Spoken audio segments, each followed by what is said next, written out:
Hey everyone, welcome back to another episode of Ult In Ten. And today with me, I have probably one of my newly favorite AP players. Currently, it's Salce from Team Epic Gamer. Why don't you say hi and introduce yourself? Hey all, well I am Salcy from Epic Gamer. I am the AP carry as you just said, or if you said, I don't know. I was halfway listening because my volume was really loud. This game I'm playing Oriana, and we are Screaming Goose. Yeah, if you guys haven't noticed, I actually did cast this match, and you guys actually might remember what happens later in this game. But it was a really exciting match to watch, and it was a really good job by Salce in this game to actually make some huge plays. So let's talk about Oriana. She isn't played too often, and you've played her pretty consistently lately. Why is that? I honestly just like to play champs that are like a bit underrated or people just don't think are viable.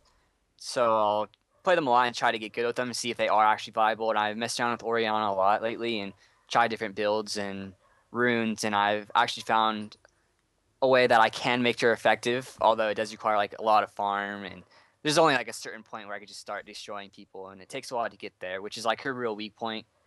So I've always enjoyed her too. I used her in Germany and before she got nerfed. She's always been one of my favorite champs, just how easy it used to be to face roll people. But now it's definitely a lot more difficult. Yeah, speaking of runes, I actually noticed that you're running magic resist blues. Is that part of a testing phase you're doing, or is it like something that you found to be quite necessary against another AP? I first I actually tested it a lot against AP mids, where I just run AP runes against like high burst, like LeBlancs and stuff, and my E gives magic resistance, and with runes, and if I go Chalice, that's like probably about a good 40 MR for having just a Chalice for 890 gold, which prevents me from being burst down and getting given by LeBlancs, which people always complain how like OP she is, and I found a way to deal with her burst. So I run very defensive runes, and the runes I run scale well into going mid game to late game because I also run mono regen rune per level Okay. instead of just flat. And I'm kind of assuming that this kind of also relates to how weak she is early, you were saying? Like, because you run a Yeah, certain rune. she's definitely very weak early. Like you probably will never get kills like at 1 through 5, where some champs actually can. The only thing you can catch people off guard is trading auto attacks because she does hit hard with her auto attacks from her passive, and people don't really expect that. So if you catch them off guard and use your ball to absorb some damage 1 through 4, then you can take advantage of them not knowing how hard she can hit with auto attacks. Other than that, she's like pretty weak until you get some items. Okay. Well, let's talk about you actually. Let's talk about your history with MOBAs and League of Legends, and I don't know if you actually played Dota, but tell us a little about that. Um, I actually got into Dota. I don't even know, maybe like 8th grade, because I'm a senior right now in high school. And I'd play a lot, all random, all mid and stuff, or EM. I mean, or easy mode, yeah, easy mode. Really casual playing, and just always got into Dota and never tried any kind of games. Like, well, before I go there, I used to play Warcraft 3 like Footman Frenzy all the time, and I always saw Dota games being hosted, and I always question people, why do they like this game so much? This game sucks. It's stupid. How do you get lumber? What do you do? Why do people love this game? And then I started playing it, and I learned how to build items, and I ended up playing it a lot and got really into it. And I used to play World of Warcraft with a friend, and he actually got me into League of Legends beta about, I don't even know how long ago it was, to be honest, but that's what got me into League, and I was in one of the earliest like League of Legends tournaments too, which is the Baron Nashor Cup. I was on the roster, and I've always been involved in this game, and people have known me since early beta, and that's about it. Ever since then, I play this game off and on and created Epic with Dan. What about AP carries? Like, how did you? Was that your initial first kind of role you enjoyed playing, or is it something you kind of grew into later? Um, I didn't like beta times wasn't much to play. I played like the cheesiest Teemo. Like this map looked nothing like it does now, and I used to just stream up jungle and play Teemo a lot. And I played a Moon like Axe. If you ever played Dota, where I'd go in between lanes and tantrum, and I just played really broken stuff back then. And I don't know how I got into AP. I just got known for being very consistent in the AP role, so I kind of just stuck to it. Yeah, well, and I've seen you like lately, because EG's been scrimming more consistently, and you actually do really well as AP, and especially Oriana. What about your items like that you start out with? You got boots, and you went for a catalyst this game. Is that a typical build, or is it specifically for Kennen, where you're probably gonna need to be a little tanky later? Actually, was more of an experimental game because I don't normally go a catalyst at all lately from what I've been testing out. But I was still trying stuff out. Catalyst isn't the worst thing in the world. It's not bad at all, actually. I just feel like it's too expensive, too little damage for what Ori really needs to be effective. Too much farm where I could get maybe a chalice and double Dorans, and that'd be spending 1800, whereas a rod would cost me like 3k, and I'd be dealing my death cap faster if I went the other route. And what about spell vamp on her? Because you see you're running against a Kennen who obviously will be going spell vamp. Is it even that great of an item for her? Um, I've never really experimented with it too much, but I'm not a big fan of it. She doesn't really take that much damage. She's more poke, and if you are going to be taking some damage or eating something, you can shield it. So I feel like it's unnecessary. I've even had double AP matchups where I don't even get it because I just don't think it's good for the gold on Ori because she needs that AP and Void Staff and Boots of the City to be at her peak, and that just sets you back 2,200 gold. Where she already has the lane sustain. She doesn't need lane sustain because she pushes the wave and goes farm other people's creeps or something, like take rates.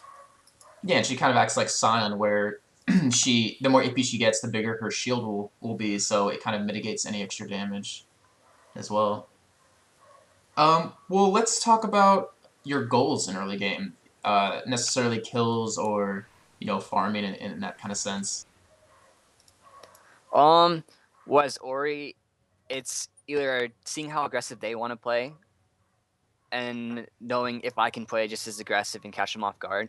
If they want to run up and hit me with like a single nuke or multiple nukes, then I don't really want to trade with them. If they just want to hit me with one nuke and I can shield it and auto attack and hit them with a Q or something and trade more damage, pretty much in lane I just look if I can make the trade and better off for me than it is for them. Just make them run out of their potions. So at the same time, I want to be farming though. That's more of the priority because I'm probably not going to kill somebody with Ori early. Whereas this game, I do catch him off guard because I don't think many people have laned against Oriana, and he doesn't really expect the all ignite damage from getting poked. Yeah, I was talking to you a little earlier before we started this, and I was asking your thoughts on Ziggs and if you enjoy him, and you were talking about his skill shots are kind of annoying to hit. What about with Oriana? Trying to get that ball because it's really hard to, well, for some people to make sure to pay attention to where it is to use it, to its most benefit. Do you have like a hard time with that, or are you just so used to it now with playing it so often? Thing about Oriana is like people always question when they see me play Ori, is like, why don't you smartcast? Where I do smartcast on and off, but I actually make sure I see the end of my range and see where I can poke him and if I can or can't. And if I miss it, then I leave my ball there. And if they don't really expect it to come from where it's at, they expect it to come more from me. And you can kind of catch them off guard because it might have to travel less distance than it would than if it came off of you. Yeah, so like they definitely have to have like a quicker reaction time to get away from it since it's next to them instead of being on you. And people also like don't really they think the ball is like the scariest thing ever. They see it sitting in the middle of a river at a team fight and they don't go anywhere near it. They just see a little. They just see the ball and don't go anywhere. And so I just zone people out with the ball most of the time. Sometimes I honestly don't even do much in our team fights on some games because I like to zone people out very often with Ori. So I just put my ball in the middle, and if they come running up, I'll just slow them down or ult them away and keep them away while my team kills the rest. She's very good at zoning people out, whereas people don't really see Ori as, oh, she has weak damage. Her shield got nerfed for her like saving people, like the ratio. Her ult doesn't even hit that hard. Her scaling is not even the best. But she can also play as a support AP carry and zone people out. She's like a utility for the team, which people really don't give her credit for. Yeah, we actually saw just now. You actually use the ball to get sight. You kind of are ash in the way with a hawk shot with your ball. You always make sure to check with that, and it kind of helps you prevent from getting ganked in the sense of like moving through your own jungle. And now we're back, and we're actually kind of in the mid game right now. And One thing I want to point out is actually you do have 4 deaths, and I'm not sure if the footage is actually showed during the final cut of this our interview, but it was always because of Skarner and Kennen kind of double flash, double ulting you. What can you really do in middle as that, against that? Because it's really hard to survive against that, even since you're defensively master or defensively ruined. Well, in most cases, you can't really do much about it other than ward. Whereas one time he came from my jungle where it was totally unexpected. But I don't know how well I warded this game, but I've been warding. I mean, I generally ward better than that, so I don't really know how my deaths were. But I don't know. Sometimes you just can't get away from it, even if you do see the Skarner coming because he's fast. And Kennen will get his stun off on you if he flashes onto you in Lightning Ball. So, I mean, all you can do is ward. You're not going to get away from it unless you see it ahead of time, which I'd have to watch replay again, but they caught me. I probably did ward. Okay, well, let's go to a community question here. We actually have a question from, well, well, I'll just go back a little bit. You're actually really known last season with your Vladimir. You were something like 44-1 with Vlad. And he asks, what do you think about the recent bust of Vlad? I actually think with I buffed him because the weak part of him was his early game, and they nerfed his passive, which obviously hurt a lot. But he stands very well, and if not even stronger than he was. I feel like he was already. I was already playing him before they buffed him, which I said they buffed, but they nerfed his passive, and I was having like some good games with him. I wasn't doing bad at all. I feel like they were like a bit unnecessary given buffs, and I think he's strong now, and he's definitely viable. His tides just hits ridiculously hard, and you stack AP, and your sustaining lane is stupid good. Do you think he's like kind of heavily dependent on a team comp though, for at least like a tournament kind of thing, or like a pro team versus a pro team? Well, like any AP champ, synergy with your team is always awesome. So like an AoE team comp, like if we could Dan on a Mumu or a Sona ult, then Vlad will shine more because I get more tides off in an ult effectively and hit more people. So that's always nice on any AP champ. But definitely some occasions where some Vlads, they'll be very strong and they just try to do too much and they pop everything and they drop pool and then just get burst down and end up just trying to do too much and dying, which is a very like often problem people do in Vlad, which is like even I haven't even figured out how to not do that. I do it all the time. Whereas I don't know how to explain it. There's something about Vlad. Sometimes it's hard to stay strong in team fights with them unless you're already stomping. Right. And well, actually, it goes along the lines of this. We noticed here that you actually played really passive in that last team fight, and you just kept poking whenever you were able to, and you actually picked up a kill on Jana, and you're actually going to pick up a really nice quadra kill here, which actually set you really far back into the game. Is that well? That's obviously typical what you do in a team fight, but is there any like thing extra you do with positioning or at least initiating if you know you can get a strong initiate off? With Orianna, I just pretty much generally want to hit as many squishies as I can with my W and ult, because that's all my damage mostly, and I have to position the ball properly. So I like to kind of, on any case, I was behind the wall at Baron right here, and I threw the ball, and I was able to just ult 2 or 3 of them, which at that point, I don't expect to get a quadra right there. My team got picked off. I just want to stop them from Baron, because they get Baron, the game probably would have been over. We were just already behind. I think most our lanes like lost. We were getting caught. So there, I just wanted to throw the ball, generally poke them, because they were already weak from diving that, because we did fight, put up a fight after getting caught. So pretty much throwing the ball over ledges, because people don't really see the ball coming, and you can get off some burst, because W hits pretty hard, and on top with Q hitting first. So generally, just hitting people where they don't expect the ball to come from, like over ledges, or hitting them with the ball. I like to use this wall kind of by golem area, throwing the ball over this area and ulting and hitting W. I just kind of killed that. I don't even know where I'm going anymore. I That's dragged fine. it. No, that's all good. I understand what you mean. You're trying to make sure to play Orianna to her full potential. By making sure that they can't really see where the ball's coming from. Maybe putting command protect on someone and then using it from him. To ulti onto if you're like tank trying to initiate or something like that. And it's just all about as an AP carry using all of your abilities to the full potential, right?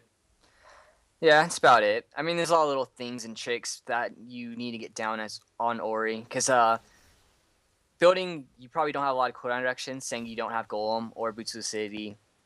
So one misplaced Q can really put you behind. Or if you shield somebody and throw a Q, you gotta wait for your cooldowns to get your ball in the right position to do even more damage, which can really make and break a good Orianna to bad. If they have the ball stuck in a spot and they need it to be slowing people or ulting or peeling people off, I mean, can't really do much without cooldown reduction, which is why I end up getting Boots of Lucidity later after my Void Staff.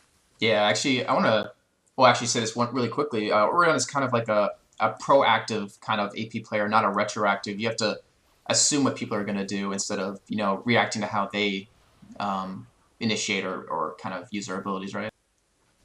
Yeah, that's if they like I'm watching right now as this Kennen tries to poke with a shuriken, I'll maybe throw the ball behind him and he's already gonna run there and hit him with the W, which is my slow. And if I can, which I do get to a point where I can 3-shot Kennen or almost do it, I'll try to make the fight instantly 5v4, which right there I have enough and my team has enough to we should win 5v4s. I mean, why should you ever lose that? Right. Actually, we were talking just now about how you actually switched to Iron Boots of the City, and we see actually with your ulti right there, you're getting Kennen down consistently, and then just ult onto him, popped your ignite, and use your W to actually finish him off. And that's, I guess people don't really expect that burst from Orianna since you're more, kind of a poker. And yeah, so back to the question, sorry, is that you do go Iron Boots or the Boots of Lucidity, and you did get your Void Staff before switching. So what was the point of Sork Boots in the beginning? Was it just because Kennen might have been running MR runes, or just to get that extra damage early game? The thing about Ori is I feel like she's just super weak early. If I don't have the magic pen to do damage, and also the mana issues early. It kind of just scales where I spam my spells less, so I kind of want to make them more effective to do more damage. Because as the game progresses, I can spam a lot more, have Golem, and then once I get my Void Staff, I feel like I can sacrifice the 20 Magic Pen to be throwing more slow shields and positioning of the ball, even quicker ults, because at a certain point on every AP, if the fights are, and it's a close game fighting for towers constantly, barons, dragons, it really comes down to like who has their ult up and when they don't. That's actually a weak point of Kennen is he has a very long ult cooldown, and people don't run boots or cooldown reduction. So if he goes and uses his ult on one or two people, right when the team's up, you go force a fight. You go force Baron, you force Dragon. Kennen doesn't have his ult. He's already half as effective because that's where Kennen really is really strong. He can kill AD and AP carries and flash ult like instantly. Okay, we're back, and actually I want to start this section off with another question from the community. Actually, you know what? I'm not going to try to say his name. You'll see it in the graphic. Who is your favorite champion and why? My favorite champions, I'm going to say more than one because I don't really have like an ultimate favorite champion. Would probably be Orianna and Kennen and Rumble. And it's just due to the fact that they have unique mechanics that other champions just don't really have. I absolutely love Kennen wasn't even popular. I just always loved his playstyle. Is his shuriken, is the stacking storm? I don't even know what to call it. I don't even know his lightning bolt call it. Mark of the Storm. Mark of the Storm marks. I just love the mechanic of it. It just feels more rewarding for when you actually hit shurikens, when you get your stuff off, and your reward is a stun. Like you can't. It's just an enjoyable experience for that. I just enjoy getting clutch stuns off. As for Rumble, using your heat effectively and getting off your burst damage, timing it right, I don't know, just the mechanics about it is just what I enjoy about any champ. And Orianna is definitely different because she has a ball of her spells revolve around the ball. So, I mean, that's pretty cool. And there's no other champ that revolves around a ball, so I'll give her that. And we actually saw right there just how, like, devastating Orianna can be in a team fight. You actually pulled Caitlyn and I believe Sona in, and the ult alone, dropped Atlanta down to about half health, and that actually just shows, like, I mean, you were denied a little bit early game with all those ganks, but the utility you still offer in team fights is kind of insane. Yeah, that's the thing. There's some champions in this game that even if they die a bunch in lane and they get certain items, they just can still do their job effectively. Those being like Xerath, once he gets his Death Cap and Void Staff. He's very strong even if he's died in lane or is behind. Also Rise, he's stupid. Rise is very dumb. He gets defensive item, hard to kill. He can die in lane 5 times. Once he gets those items, he's back in the game, hard to kill. Does stupid damage too. I mean, and Ori is one of them. I fit her in that category to a certain point, depending on how far you are behind, because we were pretty behind this game, and I still managed to catch back up. But what's your thought on unethical AP carries like AP Tristana, APMF? Do you ever try those out or play those for unique situations? Around when the champions came out, I've tried AP everything. I tried AP Wukong.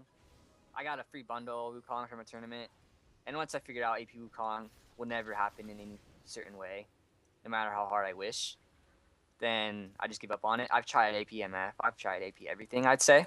I just played AP Twitch yesterday. It doesn't work. So, I don't know. Okay. I was like waiting for a. Oh yeah, like AP. Oh my god, like AP Caitlyn, her traps. Once you get that 600 AP mark, oh man, you gotta watch out. I haven't tried that, but I probably will try it sometime. Oh god. I hope you stream that because I will definitely watch that. And speaking of streaming that, he actually does have a stream, and he plays some really good music, and he's a generally unrageable guy. You can't really piss him off too much. And he definitely does try to help out in any way he can. For instance, doing his Ult In Ten, and he does try to help out and respond to questions in his IRC channel as well. His IRC channel. And we did see that you picked up a QSS, and I'm assuming, especially just for the cannon and the Skarner ults onto you, right? Not so much the cannon, just a Skarner. I kind of learned my lesson early game, where if I'm going to die, it's going to be to Skarner. So I don't want to die. I'm going to get QSS. Wait, why would you want to die? It's so much fun. No, I'm just kidding. What's your thoughts on double Woda? It was really popular. Well, I mean, it still is really popular, but it did recently get nerfed. And I know EG does run double AP, like top and middle, quite consistently, but Dyer's playing Rumble top. Double Woda. I think it's really good on certain champs. You can't just run a Will of the Ancients on anything. I think there's a good, 3-4 where it's exceptionally good. Like, Ahri scales very well because they're passive. And her abilities always being up and being AoE and such. Whereas Ahri, Rumble, and Kennen are just very good with Spell Vamp. Even, I don't know about Akali. People don't get that on Akali. They always go Gunblade. But, I mean, it depends on the champ. I can't sacrifice the gold to get a Will of the Ancients on Ori early. Because then I just will take too long to get my other core items to what I try to rush any Ori game just to be very, very strong and effective. Do you think Woda's actually kind of unfair, like to champions that have no real resource, like Vladimir, Kennen, Akali, Katarina as well? Like, do you think it's a little bit unfair for APs to actually have mana and are really effective by trying to spam spells? To a certain point, it's kind of hard to say what is fair. Because, end game, somebody has, 2 Bloodthirsters or Bloodthirster.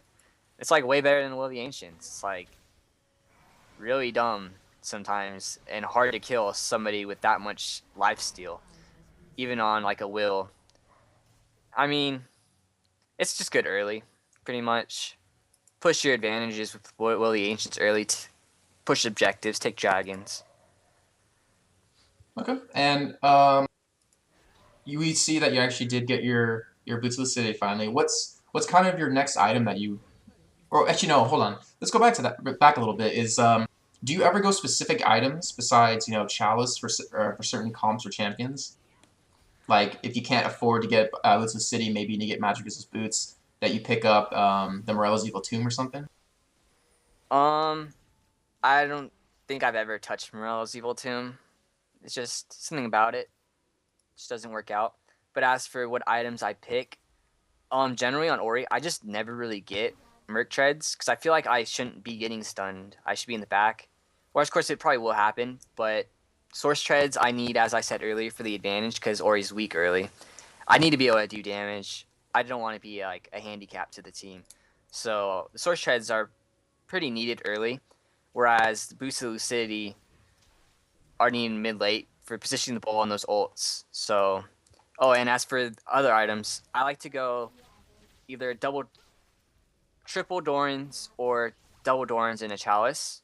The reasons are if I can get kills in my lane with the blue buff, then I will go Source Treads, of course, and triple Dorans. But if the other team is very heavy on AP, like an AP jungle, or they have AP top and AP mid, then I probably will go Chalice and double Dorans so I can spam my spells a lot, because Ori does tend to go a lot. So that's why I run also those runes scaling per level. So I get it, Chalice for the MR and spam more. It's pretty self-explanatory. It just all synergizes with my runes and my E. Right. Well, what's your thoughts on tier? It's actually I typically never see it used anymore. Like, do you think it's just an item that is mostly for, I guess, unskilled players who like to spam, or do you ever see like a use for it? Um, the only use I could generally think of is some Veigar's get it, but no, they don't really get it, to be honest. Is Zombie Karthus, I'd say. The only time I'd see a tier actually being good. Because I don't really see it being anything else Right, as useful. we're seeing right here is that you're actually doing a really good job of keeping your ball down and not running too far away from it, so you can always use that advantage that the ball has, like the position. If you kind of want to explain your thought process here during this team fight, because it's actually a really crucial fight. Um, at this point, they were chasing us. We were behind in the fight. So as they were chasing us, I just wanted to throw my ball over ledges and poke them down and peel them off. Because with the damage it has, I'm slowing them as well. So I'm pretty much just kiting. I mean, kiting is a very big deal on APs in general, and Ori can do that very effectively, for sure. So I just kite them back, peel them off, just trying to get us to win the fight because they were chasing us. We were behind. I think we just engaged that bad. I did a bad ult too. I only ulted Gangplank. So I had to make up for Last Cause, kite a bit, poke them down, just trying to survive, throw my shield on people, and slow them as well as speed my team up.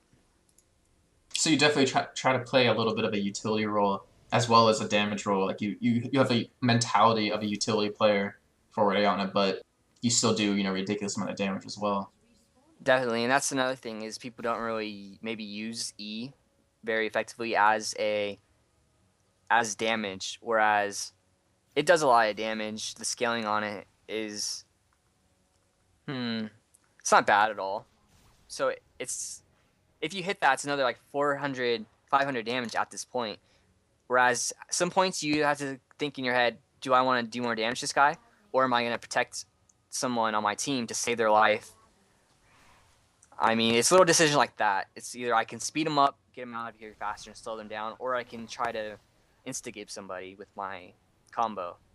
So it's really decision making is pretty vital on Oriana, because it's either do damage or be utility, or you can try to do both at the same time, which is a bit harder to pull off, depending on how they position and how your team positions. I mean, see here you get an amazing ulti onto 3 of the enemy team, Scarra, Atlanta, and Manitory, just taking them down to about half health, and you are trying to stay, really far back as well, and just the amount of damage you're doing right now is just ridiculous, and I believe this actually is the point where the enemy team does kind of GG, but we just see right there how well your position was. You were very aware that Skarner was just sticking to Corki in the back, and that they were actually running away to really maximize the damage you could put out, and stay alive as well, especially without Woda. At that point, actually, I did my burst on the people I wanted to. I got most of their damage, their DPS, and their squishies. I ignored Skarner, and I think I might have missed that Janna. And I stayed in the back until they were weak enough for us to chase them. Because as I'm chasing them, I'm throwing a Q, and I'm going to use my W, which is Dissonance. And we're already chasing in that area. I did damage there, so now we're moving faster and chasing them down even more. And I also was able to throw my ball out there and protect myself at that point, which is for the damage. I didn't need protection in that fight, but I did need the damage there. Okay. So that's another point where you need to make the decisions for protect or damage. Nobody on my team was really that low to need protection, so I went for the damage. So yeah, she's definitely very like a situational player, and that kind of wraps up the episode, I guess. You guys did actually win this game, and I actually will put up a link in the video to the cast if you guys want to watch that while listening in to the interview. Is there anything you want to say before we end the show? It's not much really to say other than come check out our stream and support Epic. Um, watch our next tournaments. We got some coming up. I think March, the show match, some other ones. Just stay tuned with Epic. I mean, we're still here. We're getting back in the groove. We have been kind of in a slump, but we're coming back. So don't lose faith.